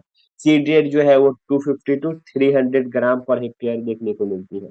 इसके हाल ही आपको जो नर्सरी वगैरह में इसके प्लांट मिलेंगे, वो छोटे छोटे हाइट के प्लांट्स मिलेंगे, वो भी सीड से ग्रो किए हुए रहते हैं। ठीक है, इस तरीके का आपको मिल सकता है। अब हम बात कर लेते हैं इसमें, तो रेशियो में, ठीक है, मेल और फीमेल में आपको 10% मेल प्लांट्स रखने पड़ेंगे फॉर पोलिनेशन पर्पस के लिए। जैसे कि मान लो यहाँ पे फिगर में आपको देखने को मिले जो ग्रीन ग्रीन जो है, जो आपको प्लांट देखने को मिल रहा है, ये सब क्या है, ये सब है फीमेल। ठीक है, ये फीमेल है, और ये आपको जो देखने को मिल रहा है ये है हमारा मेल। तो इतने फीमेल पे आपको मेल एक रखना पड़ेगा, मतलब 10% मेल प्लांट्स आपको चाहिए। फॉर एग्जाम्पल आपको ये फिगर दिखाएगा, नॉट कितने प्लांट पे एक प्लांट है, 10% आपको परसेंटाइल फॉलो करना है। अब समझते हैं इसके बारे में। तो देखिए, एक प्रोसेस होता है पेपीन का। पेपेन, पेपेन समझते हैं, पेपेन आप जैसे प्रोनाउंस करें इसको। इसे कट आउट करते हैं, ठीक है, और इसके अंदर से दूध निकलते हैं। आपको भी पता है कि वो मिल्क मिल्क टाइप का जो है व्हाइट व्हाइट कलर का इसमें से निकलते हैं, इसको हम दूध भी बोल देते हैं पपाया में से, उसे हम कहते हैं पपेन। पेपेन जो होता है वो मीट टेंडरिंग एंजाइम्स होते हैं। ठीक है, इससे हम क्या करते हैं, स्कैचिंग करते हैं और इसमें से कलेक्ट करते हैं लैटेक्स, और ये मीट को इकट्ठा कर लेने के बाद, स्टोर कर लेने के बाद, इसको हम पाउडर में तब्दील कर देते हैं और पाउडर ही सेल होता है। और ये बहुत जगह यूज किया जाता है, इंजाइम्स वगैरह में, मेडिसिन वगैरह में इसको यूज किया जाता है, और ये बहुत महंगा बिकता है। ठीक है, अब इसमें एक प्रॉब्लम आता है जो कि होता है वाटर स्टैग्नेशन, जो कि कॉलर रॉट देखने को मिलता है। और रॉट की समस्या ये होती है कि आप अगर थोड़ा सा भी पानी यहाँ पे रह गया तो ये बीच से क्या हो जाता है, ब्रोकेज हो जाता है, टूट जाता है और ये गिर जाता है। इसमें एक और जो है वो बहुत खतरनाक डिजीज है जिसको हम बोलते हैं YMV, जिसका फुल फॉर्म है, मैं यहाँ लिख देता हूँ ताकि आपको ध्यान में रहे। ये होता है येलो मोज़ैक वायरस, ठीक है? ये ध्यान रखिएगा, ये बहुत ही ज़्यादा जो है इसमें देखने को मिलता है। पपाया जो है फसल का फसल तबाह हो जाता है, ये येलो वेन बन जाते हैं इसमें से और ये ब्रोकेज हो जाता है और टूट के गिर जाता है, ठीक है? वायरस से ये होते हैं। चलिए आगे हम समझते हैं बनाना। बनाना यानी कि केला के बारे में, जो कि आपको हर जगह देखने को मिलते हैं, केला। केला हालाँकि इसका साइंटिफिक नेम होता है म्यूसा स्पेसीज, ठीक है? एसपीपी जब भी लिखा रहे तो आप समझेंगे स्पेसीज लिखा हुआ है, नॉट स्पाइस, ठीक है? तो ये आप ध्यान रखेंगे। प्रोपागेशन यानी कि प्रसार की विधि क्या है, तो इसमें आप जो भी सकर्स वगैरह साइड से निकलते हैं उसकी हम क्या करते हैं, इसको लेकर के हम अलग प्लांटिंग करते हैं। तो ये एक तरीका है प्रोपागेशन का। दूसरा होता है आपको यहाँ पे एक और प्रोसेस है जो कि लैब का प्रोसेस है, जिसे हम टिश्यू कल्चर के नाम से जानते हैं। टिश्यू कल्चर में जो है वो तैयार किया जाता है छोटे छोटे पौधे और भेजे जाते हैं, ठीक है? जब बड़ा ग्रो हो जाता है इसमें से ब्रांचेस निकलते हैं, फिर हम क्या करते हैं, एक जगह से लेके दूसरी जगह हम क्या करते हैं, ट्रांसफर करते हैं। इंटरकल्चर ऑपरेशन होता है जो कि आपको ध्यान देने की जरूरत है। क्रोपिंग एक तरीके का जिसको हम कहते हैं सहारा देना। जब केले के पेड़ में, मतलब जो बनाना का पेड़ में आपको लगे, प्लांट में लगे आपको कि इसकी लोड ज्यादा बढ़ रही है, इसकी जो फ्रूट्स जो है उसमें आ गए हैं और ये इधर झुकाव हो रहा है, तो आपको यहाँ पे सपोर्ट देने की जरूरत है। अगर सपोर्ट अगर आप नहीं देते हैं तो ये गिर जाता है और आपकी नुकसान हो जाती है, ठीक है? तो ये आपको करना पड़ता है, सपोर्ट देना पड़ता है, क्योंकि इसकी जो पेड़ होती है वो कमजोर होती है और बहुत लंबे लंबे हो जाते हैं। दूसरा जो हमारा होता है डिनेवलिंग, इसकी अगर आपको इस पे मोटापा ज्यादा चाहिए, अगर केला में अगर आपको लगता है कि केला का विकास ज्यादा हो, तो जब फूल खिल जाए, जब आपको लगे कि ऊपर का जो है वो 2 या 3 जो भी है आपको यहाँ पे हत्थे निकल गए हैं, ठीक है? उसके बाद आपको यहाँ पे कट कर देना है, कट करके हटा देना है, ताकि जो भी इसकी न्यूट्रिशन वगैरह है, जो जो भी इसकी जो इसको ग्रोथ कराने में जो हेल्प करती है वो यहीं पर है, ना कि इसके फ्लावर्स पे डिपेंड करे, ठीक है? अब मार्केटिंग के लिए क्या है, तो मार्केटिंग के लिए आपको बता दें कि इसमें इथिलीन गैस से क्या होता है, ये जल्दी पक जाते हैं केले। तो इसके लिए आपको मार्केट के लिए 2 विकल्प करना है कि थोड़ा पहले ही आपको थोड़ा कच्चे-कच्चे, जब इसको बोलते हैं कि ये पकने वाले स्टेजेस में आ गया है, 2-4 दिन में पक जाएँगे हीट से, तो आपको पहले ही हार्वेस्ट कर लेना है। हार्वेस्ट कौन से स्टेज में करना है, जब ग्रीन रहेंगे तभी आपको हार्वेस्ट करना है। थोड़े-थोड़े व्हाइट-व्हाइट देखने को लगेंगे, एक होता है डार्क ग्रीन, कल हल्का व्हाइट होता है, इसका मतलब समझिए कि ये अब पकने वाला है, ठीक है? तभी हम हार्वेस्ट कर लेंगे उसको। हाँ, ये है गुआवा। अब गुआवा के बारे में समझते हैं। इसका साइंटिफिक नेम होता है स्यूडियम गुआज़ावा। अब ये क्या है, ठीक है? इसके बारे में आप समझ लेते हैं। ये आपको जो प्लास्टिक में देखने को मिलता है, हालांकि ये एक प्लांट प्रोपागेशन का टेक्निक है जो कि आपको देखने को मिल रहा है, जिसे हम कहते हैं एयर लेयरिंग या फिर गुट्टी भी लोग कहते हैं, ठीक है? बाहर ट्रीटमेंट होता है जो कि रेनी सीजन्स में हम फ्लावरिंग फोर्स करते हैं, ताकि विंटर क्रॉप में, विंटर में आपको ये फलन दिखे, ठीक है? इसमें अगर आप फ्लावरिंग अगर स्टॉप कर देते हैं तो बाद में दिखेगी, क्योंकि ऐसे भी फ्लावर जो है वो डैमेज हो जाता है, इसकी पोलिनेशन खराब हो जाती है और ये दोबारा से क्या होता है, वो सही से ग्रोथ नहीं कर पाते। इसके लिए हम ये चीज अप्लाई करते हैं। दूसरा जो है, नया प्लांट को तैयार करने के लिए एक प्लांट में से दूसरे प्लांट अगर आपको वो चाहिए तो आप एयर लेयरिंग के थ्रू कर सकते हैं। ये ऐसे आपको यहाँ पे क्या करना पड़ेगा, यहाँ पे ये प्लांट प्रोपागेशन वाली क्लास में मैंने बताया है, हालांकि फिर से बता देता हूँ। ये जो है हमारा ये जो है हमारा एक स्टीम है, स्टीम बोल रहा हूँ सॉरी, एक ब्रांचेज है जिसके बीच से हमने छिलका पील करके हटा दिया है, ठीक है? ये हमारा एक छिलका है जो कि आपको देखने को मिल रहा है। ये छिलका जो हमने पील करके हटा दिया है और इसके ऊपर हम सॉइल लिए हैं, या फिर आप इसमें स्पॉन्जीज वगैरह यूज कर सकते हैं, सैक्स वगैरह यूज कर सकते हैं। मिट्टी के साथ मॉइस्चर देंगे, देन पॉलीथीन से या फिर टेप से इसको हम अच्छे तरीके से बाइंड कर देंगे, तो ये हमारा एयर लेयरिंग हो जाएगा, ठीक है? तो आपको पता है कि रिचेस्ट सोर्स होता है पैक्टिन का, और ये जेली के लिए बेस्ट माना जाता है गुआवा। अब हम बात कर ले रहे हैं सिट्रस यानी कि नींबू की। तो इसमें टी बडिंग होता है, टी बडिंग से जो है वो हम नए प्लांट्स को तैयार करते हैं। हालाँकि इसमें भी आपको सिट्रस में भी आप एयर लेयरिंग इज़िली कर सकते हैं। इसमें पेस्ट डिजीज़ की बात करें, इसमें सिट्रस कैंकर होता है जो कि बैक्टीरियल इसमें डिजीज़ माना जाता है, और जिससे कि प्लांट्स और लेमन या फिर जो भी सिट्रस फैमिलीज़ के जो भी आपको देखने को मिलते हैं फ्रूट्स वाले, उस सब में क्या होता है, ये ब्राउनिश ब्राउनिश ब्राउनिश धगे धगे धगे धगे हो जाते हैं और ये खराब हो जाते हैं, ठीक है। तो ये इसमें प्रोसेस हम इसमें क्या बनाते हैं, तो मार्मेलेड हम इसका बना सकते हैं, जो हम किन्नू वगैरह का, ऑरेंज वगैरह का बनाते हैं, खाने वाला कैंडी होता है। अब हम बात कर ले रहे हैं ग्रेप्स यानी कि अंगूर की, जो कि इसकी साइंटिफिक नेम क्या है, विटिस विनिफेरा, ठीक है। ये वाइन फैमिली से आता है, विनिफेरा, वाइन, VINE, वाइन, ठीक है। जितने भी लतरने वाले जो ये इस टाइप के जो आपको दिखेंगे फसल, वो इसी फैमिली से बिलोंग करते हैं, ठीक है। तो इसमें कई तरह के होते हैं, इसमें आपको एक्चुअल में इस टाइप के आपको ग्रेप्स देखने को मिलेंगे, ठीक है। बैगनी टाइप के, आपको ब्लैक टाइप के, ग्रीन टाइप के, अलग अलग टाइप के आपको देखने को मिलेंगे। तो सभी का जो है वो कलर चेंज है, वैरायटी अलग अलग आता है, लेकिन सब ग्रेप्स ही आते हैं, ठीक है। तो ग्रेप्स को इसको लतरने के लिए स्पेस चाहिए होती है, ये गुच्छे में ऐसे फलते हैं, इसको हम स्टोर करके सेल करते हैं। अब इसकी प्रोपागेशन क्या है, तो इसमें हार्डवुड कटिंग किया जाता है, एक ऐसे ब्रांच को देखा जाता है जो कि मोटा हो, कहने का मतलब एक पेंसिल थिकनेस हो उसकी। उसके बाद कट करके हम क्या करते हैं, सॉइल में लगाते हैं ताकि इसमें रूटिंग हो, रूटिंग होने के बाद ये प्लांट अच्छे तरीके से रेडी हो जाता है लगाने के लिए, ठीक है। तो एक नर्सरी में हम इसको कर सकते हैं, या फिर आप डायरेक्ट मेन सॉइल में जहाँ पे आपको लगाना है वहां भी आप लगा सकते हैं। प्रूनिंग है, इसमें हम कटाई छटाई करेंगे, जो कि आपकी एक्स्ट्रा जो आपकी एक्स्ट्रा ब्रांचेज वगैरह दिख जाती है, या फिर कुछ डैमेजेस वगैरह दिख जाते हैं, इससे प्रूनिंग करते हैं। जनवरी से फरवरी जो होती है वो डोरमेंट फेज होती है, fruit only grow on new shoot, तो नए नए जो है शूट पे आपको देखने को मिलती है। प्रोसेसिंग की बात कर लेते हैं, तो सीडलेस थॉमसन जो होता है वो सन ड्राइड से हम क्या करते हैं, रेजिन्स मतलब धूप में सुखा करके हम इसे किशमिश तैयार करते हैं, ठीक है। और इसकी एक और वजह बता देता हूँ, वाइन के दिमाग से आपको ये आता होगा, एक होता है एक होता है वाइन, ठीक है। वाइन जो मैंने आपको बताया है इस फैमिली से बिलोंग करता है, लेकिन मैं यहाँ पे बता रहा हूँ वाइन, जो शराब बनते हैं, वो इसका भी यूज किया जाता है, ग्रेप्स, ठीक है।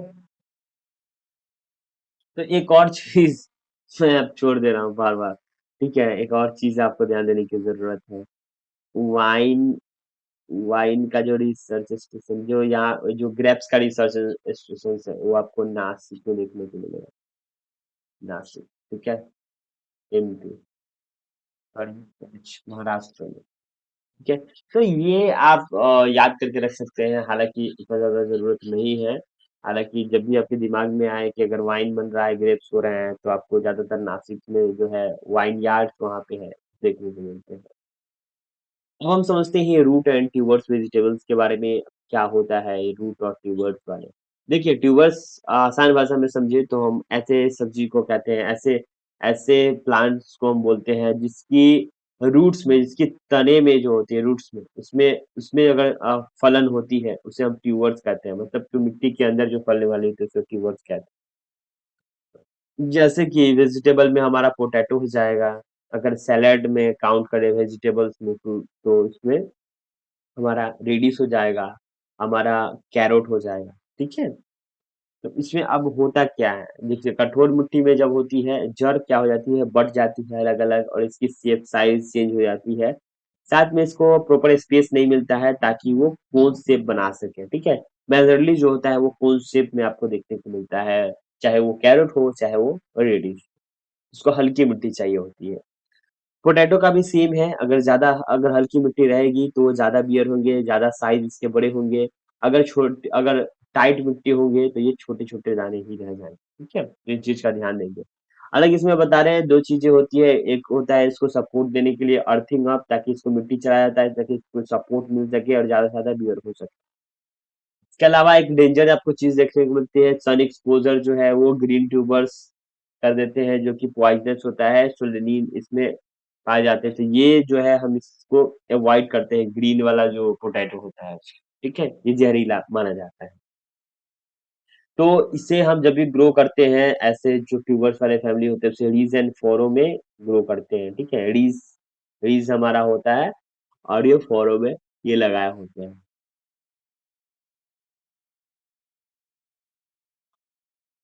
पोटैटो का साइंटिफिक नेम है सोलेनम ट्यूबरोसम और रेडिस का साइंटिफिक नेम आपको देखना पड़ेगा। हालांकि रेडिस का उतना पूछा तो नहीं जाता है, लेकिन अगर अब मान लो कि मैंने बता दिया आपको फिर भी, ठीक है, तो आपको क्या याद रहेगा?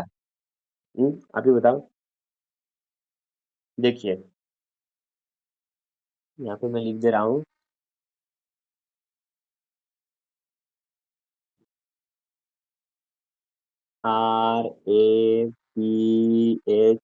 RAPHAMUS, रैफनस सैटिवस, ठीक है? ये रेडिस का है, ऐसे याद रखेंगे। अगर हम बात कर लेते हैं कैरोट की, तो आर फॉर रेडिस याद कर लीजिए, सी फॉर कैरोट याद कर लीजिए, तो इसका होता है DAUCUS, डेक्वस कैरोटा, ठीक है? इसका साइंटिफिक नेम, ठीक है? SN लिख दे रहा हूँ, SN साइंटिफिक नेम है। हालांकि इसके साइंटिफिक नेम्स के ऊपर हम अलग से एक लेक्चर लाने वाले हैं, ताकि आप शॉर्ट फॉर्म में उस चीज को आप याद कर सकें। चलिए आगे बढ़ते हैं, अब समझ लेते हैं ओनियन का जो इसका साइंटिफिक नेम होता है एलियम सेपा। तो जो कि शोइंग इसकी नर्सरी जो होती है वो 6 वीक तक चलती है, उसके बाद ट्रांसप्लांट करते हैं। फ्यूजेंसी इसमें होती है जिसमें लाइल प्रोपाइल क्या होता है, डिस्ट्रोफिल्ड होता है। अब इसमें आपको एक चीज समझने की जरूरत है कि एक्चुअल में ये काम कैसे करता है, ठीक है? मतलब क्या होता है ये, देखिए मैं आपको बताता हूँ। पुंजेंसी का मतलब होता है किसी फूड का तीखा या शार्प टेस्ट स्मेल। जैसे कि आपको प्याज में जैसे लगता है ना कि हमें झांस लग रहा है, झांस वाला प्याज है ना? या फिर ओनियन में भी आपको देखने को मिलते हैं, तो ये स्मेल होती है एक तरीके से, जिसमें आपको देखने को मिलती है, ठीक है? अब समझते हैं इसके पोस्ट हार्वेस्ट की। एक क्यूरिंग होती है जिसे हम सुखाना कहते हैं, सीड एरिया में हम रखते हैं ड्राई करने के लिए 3 to 4 डेज, जिसमें क्लोज नेक और रोटिंग से हम बचा सकते हैं। अगर इसको अगर मॉइस्चर वाले एरिया में रखें और ऐसा एरिया में रखें जिसमें अच्छे तरीके से इसको क्या मिले, धूप ना मिल सके, सीढ़ी में हो, तो ये जर्मिनेट स्टार्ट कर देंगे, ठीक है, आपस से। तो इसके लिए हम इसे सुखाते हैं, एक ऐसा फेज में रखते हैं कुछ दिन के लिए। देखिए, कोल क्रॉप्स में क्या आता है, तो हमारा जो है गोभी की बात कर ले रहे हैं, यानी कि कॉलीफ्लावर की। तो ये एडिबल पार्ट इसका कर्ड होता है, कर्ड जो होता है वो इस शेप का आपको देखने को मिलता है, बाकी की जो साइड्स के होते हैं वो लिप्स आपको ऐसे देखने को मिलते हैं, ठीक है? तो हम कॉलीफ्लावर की बात कर रहे हैं, तो कॉली ये तो कैबेज है, लेकिन कॉलीफ्लावर भी जो है ऐसे देखने को मिलते हैं, ऐसे ऐसे ऐसे ऐसे। ये हो गया ऐसे ऐसे करके, ऐसे ऐसे पत्ते होते हैं और बीच का जो आपको पार्ट दिखता है इसे हम कहते हैं कॉर्ड, ठीक है? तो इसमें एक प्रैक्टिसेस होता है ब्रांचिंग का, जिसमें हम क्या करते हैं, इनर लिप्स को क्या करते हैं, इसको हम तोड़ देते हैं और इसको हम क्या करते हैं, व्हाइट वाले पार्ट को रख लेते हैं। इस पे जो है विप्टर डिसऑर्डर होता है, जिससे मोलिबेडियम की डिफिशियंसी से देखा जाता है, येलोइश येलोइश कलर का देखने को मिलता है। कैबेज की बात कर लेते हैं, तो कैबेज का एडिबल पार्ट जो होता है इसका हेड होता है, हेड मतलब जो ऊपर वाला जो पोर्शन होता है ये, ठीक है? इसमें एक और जो है आपको चीज बता देने वाला हूँ, इसमें जो है कॉलीफ्लावर में इसमें भी बोर्डर और फ्रूट फ्लाइज मेजर डिजीज इसमें लगते हैं। हालांकि आप टोमेटो की बात कर ले रहे हैं, टोमेटो में यानी कि टमाटर की बात कर रहे हैं, इसमें लाइकोपीन फॉर्मेशन होता है जिससे आपकी रेड कलर देखने को मिलती है, ठीक है? 21 से 24 डिग्री सेल्सियस बेस्ट होता है ग्रो करने के लिए। इसमें इंटरमीडिएट जो इनडिटर्मिनेंट की बात कर ले रहे हैं, तो इसमें आपको स्टैकिंग की जरूरत होती है। स्टैकिंग मैंने आपको बताया था, सपोर्ट की जरूरत होती है। अब क्यों होती है, कैसे होती है, मैं आपको बताता हूँ। हालांकि एक मान लीजिए ये बम्बू है और ये आपका टोमेटो है, तो टोमेटो जो है ये लतरने वाला है। बहुत सारे आपने टमाटर देखे होंगे जो जमीन पे फलते होंगे, बहुत, और कहीं कहीं आपने देखे होंगे जो आपको ऐसे लतरने वाले दिखते हो। दो जो इनडिटरमिनेंट होते हैं, इसमें 2 तरीके के आपको देखने को मिलते हैं। एक तो चेरी टोमेटो होता है, एक नॉर्मल टोमेटो भी होता है, उसके अलग-अलग वैराइटीज़ होते हैं, जो एक लतरने वाले होते हैं, ठीक है?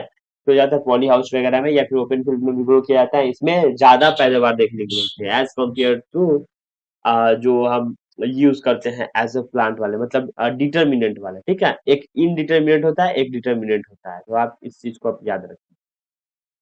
हम समझते हैं ब्रिंजल के बारे में यानी कि बैंगन के बारे में इसको जो है हेवी मैन्यूरिंग करने की ज़रूरत है। इसमें खाद वगैरह हम देते हैं। साथ में आपको इसमें जो है फ्रूट या सूट बोर्ड से बचाने के लिए आपको फेरोमोन ट्रैप लगाने की ज़रूरत है ताकि आपके फसल को डैमेज ना करे। ठीक है? आर यू गेटिंग मैं क्या पढ़ा रहा हूँ? ये है हमारा बैंगन, ठीक है? बैंगन, इस तरीके का बैंगन देखने को मिलता है। ये है बैंगन, जिसे हम कह सकते हैं एग प्लांट, ठीक है? चलिए, अब समझते हैं स्पिनच जो कि पालक कहते हैं हिंदी में, जो कि कूल सीजन क्रॉप है। इसकी सीड जो है वो ब्रॉडकास्ट की जाती है मतलब कि छिड़की जाती है, छींटी जाती है, जो कि 4 टू 5 मल्टीपल लीव्स निकलते हैं, इसे कट किया जाता है और ये आयरन रिच होता है, ठीक है? तो स्पिनच में भी आपको बहुत सारे जो है वो फैक्टर्स देखने को मिलते हैं। हालाँकि ये तो हमारे हेल्थ के लिए सही है ही, लेकिन ये बहुत कम स्पेस लेती है ग्रो करने के लिए, तो आप इंटरक्रॉपिंग में इसको यूज़ कर सकते हैं। मेजर फ्लावर्स की बात कर लेते हैं, कौन-कौन सा फ्लावर होता है, तो कुछ मेजर फ्लावर है जो कि आपके इकोनॉमिकली मतलब सेक्टर की बात कर लेते हैं, तो इसमें आपको ज़्यादा देखने को मिलते हैं ग्लैडियोलस, ठीक है? ये ग्लैडियोलस होती है जिसे हम कहते हैं अ, एक तरीके का कह सकते हैं कि बुके फ्लावर के नाम से भी इसे हम जानते हैं। तो इसका ये कौन होता है, प्याज़ नुमा जो है आपको शेप देखने को मिलता है, प्याज़ जैसा ही है यानी कि ओनियन जैसा ही देखने को मिलता है, इसको हम बोलते हैं बल्ब। और ये इसके साइड साइड कॉर्म्स भी निकलते हैं छोटे-छोटे, इससे भी ग्रो होते हैं, ठीक है? तो ये इस तरीके से ग्रो किया जाता है, फिर एक बार हार्वेस्ट हो जाता है, फिर इसको निकाल दिया जाता है, इसके नीचे कॉर्म्स निकलते हैं, तो कटिंग करके हम रख लेते हैं, फिर दोबारा से नया-नया निकलता है। तो ये जो है ग्रेन्युलस की स्पाइक होती है जिसको कट करके हम एक कह सकते हैं कि अ, या तो वेस में रख लेते हैं, ठीक है? वेस क्या होता है? वेस बता देता हूँ।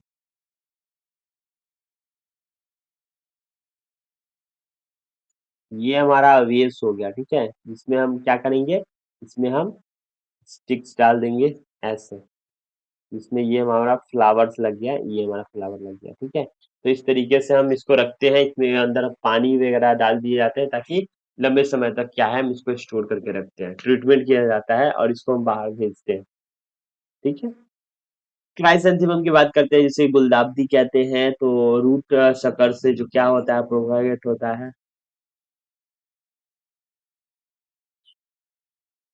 ये मान लो कि ये रूट है और ऐसे ग्रो हो रहा था। यहाँ से नए ब्रांचेस निकल रहे, नए ब्रांचेस निकल रहे, नए ब्रांचेस निकल रहे। तो जो साइड अगर आपने कट करके लगा दिया है, तो भी यहाँ से इज़िली ग्रो हो जाएगा। ठीक है? कि जो सक्कर से आराम से एक नए प्लांट्स निकल जाते हैं। तो ये प्रोपेगेशन का मेथड है। हालाँकि आपको इसमें डिसबडिंग करने की ज़रूरत होती है, जब आपको करिए तोड़ने की ज़रूरत होती है, जब आप इसको तोड़ देते हैं, ठीक है? तो इससे क्या होता है, जो ओवरफ्लो और मैसिव जो है वो सेंट्रल फ्लावर में अगर आपको बड़ा साइज़ का फ्लावर चाहिए, तो आपको साइड साइड से छोटे-छोटे फ्लावर है उसको तोड़ना पड़ेगा।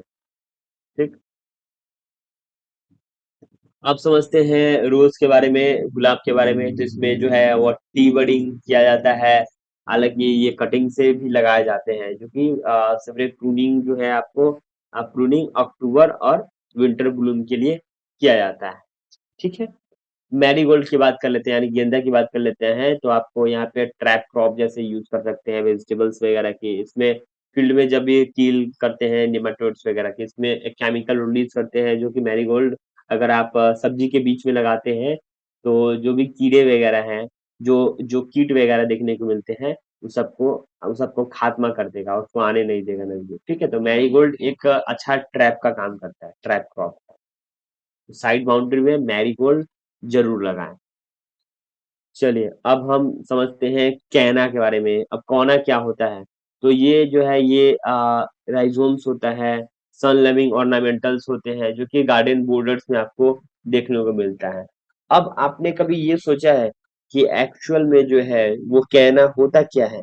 अब तो मैंने बता दिया कि साइड बाउंड्री में यूज किया जाता है। कहना जो है एक तरीके का फ्लावर होता है। अब मैं आपको बताऊं तो आप कहोगे कि मैं किस तरीके से बात कर रहा हूँ। ये थोड़ा सा हल्दी जैसा इसके पत्ते होते हैं, ठीक है, ऐसे ऐसे, और ये ऐसे निकलते हैं, और इसमें से फ्लावर जो है वो ऐसे ऐसे ऐसे निकलते हैं। और मैं इसलिए बोल रहा हूँ कि आप बोलोगे कि कैसे मैं बात कर रहा हूँ, ये हालांकि पानी और कीचड़ जो साइड रोड के साइड साइड जो आपको दिखते हैं ना, गड्ढे वगैरह, वहां पे इजिली प्रोपागेट हो जाते हैं, इजिली बढ़ जाते हैं। तो इसकी जो बढ़ने की कैपेसिटी है, मतलब प्रोपागेशन, मतलब खुद को जो कहते हैं कि प्रोपागेट करने की टेंडेंसी है, वो बहुत ज्यादा है। ये इसकी सकर्स बढ़ते जाती है बहुत ज्यादा, एक से आप अनेक हो जाते हैं, ठीक है। तो बोर्डर जैसे भी यूज किया जाता है। चलिए अब हम समझ लेते हैं प्रिजर्वेशन के बारे में, मतलब कि संरक्षण के बारे में, कैसे आप प्रिजर्व कर सकते हैं चीजों को। पहले प्रिंसिपल समझ लेते हैं। क्या होता है प्रिंसिपल्स, प्रिवेंट कैसे कर सकते हैं, डिलेक्टिविटी क्या होता है। तो इसमें क्या होता है, आपको पहले तो वॉश करना है, फिल्टर करना है।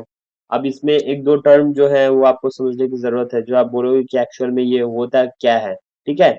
जैसे मान लो कि एसेप्सिस है। अब एसेप्सिस आपको ये बताता हूँ कि एसेप्सिस क्या होता है। ये वाटर ड्रॉपलेट से आपको समझ में आ रहा है क्या? एसेप्सिस का मतलब होता है माइक्रो ऑर्गेनिज्म को दूर रखने या कंटेमिनेशन को प्रिवेंट करना, मतलब सफाई और स्टरलाइजेशन से। तो पानी का मतलब ये है कि ये पानी नहीं है, ये हम मान लो कि स्टरलाइज करने के लिए इथेनॉल वगैरह को यूज कर रहे हैं, या फिर सैनिटाइजर वगैरह को यूज कर रहे हैं।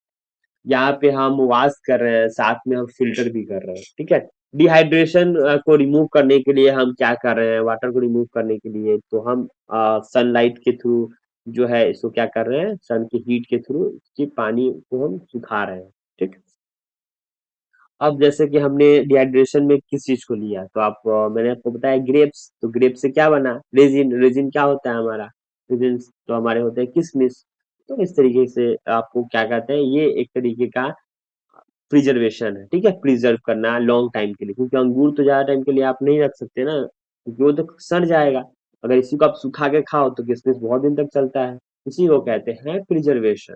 प्रिजर्वेशन का टेक्निक भी होता है, जैसे कि रोगों को नष्ट करने के लिए हम हीट करते हैं, कैनिल करते हैं। थर्मल प्रोसेस होता है जिसमें कैनिंग में क्या होता है, हीट करके सील किया जाता है, जो 100 डिग्री सेल्सियस को परमानेंटली कील कर देता है, क्या कर देता है, स्पोर्स और बैक्टीरिया को किल कर देता है, और इसको हम टाइट पैकिंग कर देते हैं, एयर टाइट, जिससे लंबे समय तक हम इसको स्टोर करते हैं।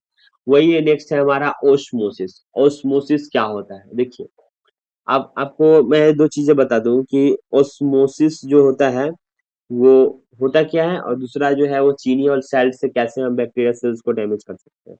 पहला ओस्मोसिस एक प्रोसेस है जिसमें वाटर मॉलिक्यूल को लो, मतलब लो सोल्यूट कंसंट्रेशन से हाई सोल्यूट कंसंट्रेशन की तरफ मूव करते हैं through a semi permeable membrane. जैसे कि पानी के पतली सॉल्यूशन के गाढ़े सॉल्यूशन तक जाने को ऑस्मोसिस कहते हैं, ठीक है। अब क्या करते हैं इसमें, इसमें अगर हम शुगर के सिरप में डालते हैं तो भी आप लंबे समय तक इसको प्रिजर्व करके रखते हैं। अब एक्स फॉर एग्जांपल आप पूछोगे कि शुगर में क्या चीज को स्टोर करते हैं, तो सिंपल से आप कहो ना, स्वीट, जो मिठाई देखने को मिलती है, ठीक है, वो। या फिर स्वीट में क्या लग सकते हैं कि जो हमको मुरब्बा देखने को मिलता है, जिसको आप बोलते हैं पीठा, है ना, उस चीज को आपको शुगर के सिरप में करके रखते हैं। नमक कहने का मतलब, तो नमक किस चीज को, नमक और आयल जो है, नमक आपको देखने को मिलता है पिकल में, है ना। तो इस सब से हम प्रिजर्व कर सकते हैं लंबे समय तक, जिससे हम बैक्टीरिया वगैरह से बचा सकते हैं। 65% जो है वो शुगर आपको जैम में चाहिए होता है, और 15% जो सैल्ट है आपको पिकल्स में चाहिए होता है, जो कि डिहाइड्रेट और बैक्टीरिया को किल करने का काम करता है, ठीक है। अब समझते हैं जैम के बारे में। जैम कैसे बनते हैं, डिफिनीशन क्या है जैम का। जैम देखिए सिंपल सा बात कर लेते हैं, फ्रूट पल्प प्लस शुगर को बॉईल करके हम इसको जैम बनाते हैं, मतलब एक्सट्रैक्ट कर लेते हैं पल्प, मतलब जिसको हम गूदा बोलते हैं, ठीक है। जो फ्लेशी पार्ट होते हैं, गूदा वाले पार्ट को हम एक्सट्रैक्ट कर लेते हैं, और इसमें इक्वल वेट हम शुगर डालते हैं, इसके साथ हम क्या करते हैं, सिट्रिक एसिड डालते हैं, ताकि क्रिस्टलाइजेशन फॉर्म ना हो, ठीक है। उसके बाद हम क्या करते हैं, बॉइलिंग को बंद कर देते हैं। टीएसएस जो है 68% होने चाहिए। टीएसएस मतलब होता है टोटल सोल्यूबल सैल्ट, ठीक है, इसका प्रेजेंस होता है, इसको हम चेक करते हैं टीएसएस मीटर से। पैक कर देते हैं हॉट वाटर के, सॉरी, पैक करते हैं गरम गरम, ठीक है। जब इसकी माउथ ग्लास जार जो है वो गर्माहट रहे ऊपर में, ताकि जो है इसमें आपको बैक्टीरिया वगैरह न जाते हुए दिखे, ठीक है। फिर हम बात कर लेते हैं जेली की। अब जेली जो है वो कैसे बनता है, जैम और जेली में फर्क भी आपको बताऊंगा। जेली में देखिए क्या होता है, इसमें ट्रांसपेरेंट और सेमी सॉलिड देखने को मिलता है। ये क्लियर जूस एक्सट्रैक्ट से बनते हैं, इसमें पल्प की जरूरत नहीं है, इसमें जूस से बनते हैं, ठीक है। तो इसमें टारगेट क्या होता है, बॉयल करना है शुगर के साथ, टी से 65% होनी चाहिए। और जो है आपको देखने को मिलता है सीड टेस्ट कैसे होते हैं, तो इसमें जब आप बॉयल करते हैं तो ये रेडी नहीं चिपचिपा। जब आपको सीट ऐसा दिखने का लगे, मतलब ठीक है, एकमात्र लिक्विड जैसा पूरा गिरते दिखे आपको ऐसे चिपचिपा टाइप का, तो ये बूंदे बूंदे जो गिरे तो ये ज्यादा गाढ़ा है। तो इस तरीके से जब हो जाए तो ये समझ लीजिए कि आपका ये यूज हो गया है। और ये पेक्टिन जो है बेस्ड किसका है, तो ये गुआवा का है, जो है जेली आपका बेस्ट देखने को मिलता है। अब बात कर लेते हैं टोमेटो केचप की। तो केचप की बात कर लेते हैं, इसमें कैसे बनते हैं। तो स्पाइस बैग मेथड एक होता है, जिससे आप टमाटर बॉईल करते हैं और मसाले को जो है वो एक बैग डालते हैं, कॉटन बैग्स होते हैं, उसमें डाल करके इसमें आप सोक करते हैं। तो इसमें का जो भी जूस वगैरह है, इसमें का जो भी आपको फ्लेवर वगैरह है वो इसमें आ जाते हैं।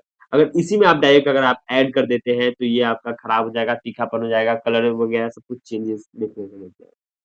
इसमें ऐड विनीगर, ठीक है, विनेगर ऐड करते हैं तो जो है एसिटिक एसिड होता है, जो कि बहुत ज्यादा जो है वो लंबे समय तक नहीं चलते हैं, ठीक है। पोटैटो चिप्स की बात कर लेते हैं। तो आलू के चिप्स कैसे बनते हैं, स्लाइस करने हैं 1 to 2 mm इसमें, इसके बाद ब्लांच करने हैं, उबलते पानी में रखना है 2 से 3 मिनट, उसके बाद निकाल देना है उसमें से, जो कि एंजाइम को किल करने का काम करता है, जो पोटैटो को ब्लैक नहीं होने देता है, ठीक है। चलिए उसके बाद क्या करते हैं, फ्राई करते हैं 180 डिग्री सेल्सियस में, मॉइस्चर जो है वो 2% तक कम से कम रहे। पैक कर देते हैं इसको नाइट्रोजन गैस के साथ, ताकि ये लंबे समय तक चल सके और सेफ रहे और कुरकुरा रहे, ठीक है। और हाँ, जब भी आपने जेली वगैरह देखा होगा तो आप ध्यान देंगे कि जो नैरो माउथ वाले बोतल्स होते हैं उसी में पैक करें, क्योंकि ज्यादा बड़े रहेंगे तो उसमें खराब होने के ज्यादा चांसेस रहेंगे, ज्यादा हवा चले जाएंगे जब भी कंटेनर्स ओपन होंगे। चलिए, आपने जो भी अभी बातें की है उसके नोट्स जो है आपको यहाँ हमारे वेबसाइट एग्रीफेयर.in पे देखने को मिलेंगे। साथ में इसमें एग्रीकल्चर के बुक्स वगैरह देखने को मिलेंगे, जो कि आपको बीएससी एग्रीकल्चर के जो है वो बुक्स देखने को मिल सकते हैं। आर्टिकल्स वगैरह जो है इसमें आपको देखने को मिलेगा एग्रीकल्चर से रिलेटेड। यहाँ पे खास मैं बात करने के लिए आया हूँ क्विज रिलेटेड, इस पे आपको क्विज मिलेंगे, तो क्विज को जरूर अटेम्प्ट करें इस लेक्चर को देखने के बाद। उसके साथ साथ आपको A to Z जो है यहाँ पे डिक्शनरी मिलेगा, तो इस सेक्शन को जरूर चेकआउट करें, क्योंकि अलग अलग मतलब जो है आपको वहाँ पे सीखने को मिलेगा एग्रीकल्चर से रिलेटेड।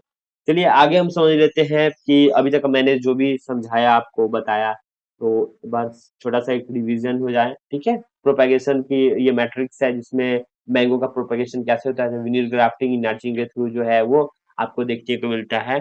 साथ में आपको पपाया की बात कर लेते हैं तो सीड से होता है, प्रोपागेट बनाना की बात कर लेते हैं तो वो अब सकर्स वगैरह से होते हैं, टिश्यू कल्चर से होते हैं।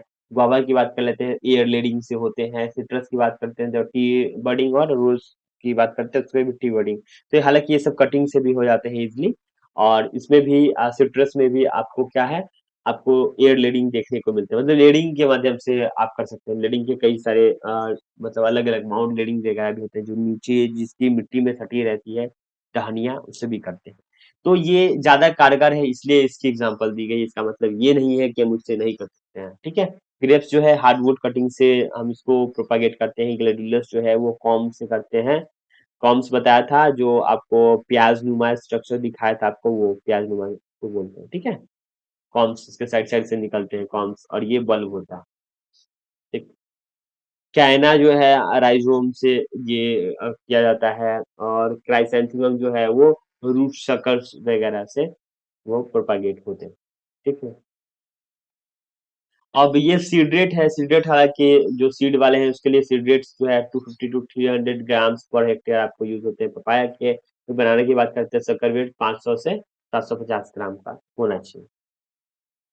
चलिए अब बात कर लेते हैं अब डिसऑर्डर की और इसकी केमिस्ट्री को समझ लेते हैं। तो मैंगो में स्पॉन्जी टिश्यू देखने को मिलते हैं। अल्फांसो में खास करके एक वैरायटी है, उसमें अल्टरनेट वियरिंग आपको देखने को मिलते हैं प्रॉब्लम। पपाया में जो है कॉलर रॉड देखने को मिलते हैं और वाटर स्टैग्नेशन के माध्यम से, मतलब पानी अगर लग जाएगी तो रॉट आपको देखने को मिलता है। रेडिश कैरोट में आपको फोर्किंग देखने को मिलता है, जो कि हार्ड सॉइल में आपको अलग अलग जो है आपको देखने को मिलता है कि अ, ये हाफ से डिवाइड हो गया, साइड से गया, कटा कटा टाइप का शेप निकला, तो ये शेप का प्रॉब्लम देखने को मिलता है, जिसको हम फॉर्किंग बोलते हैं।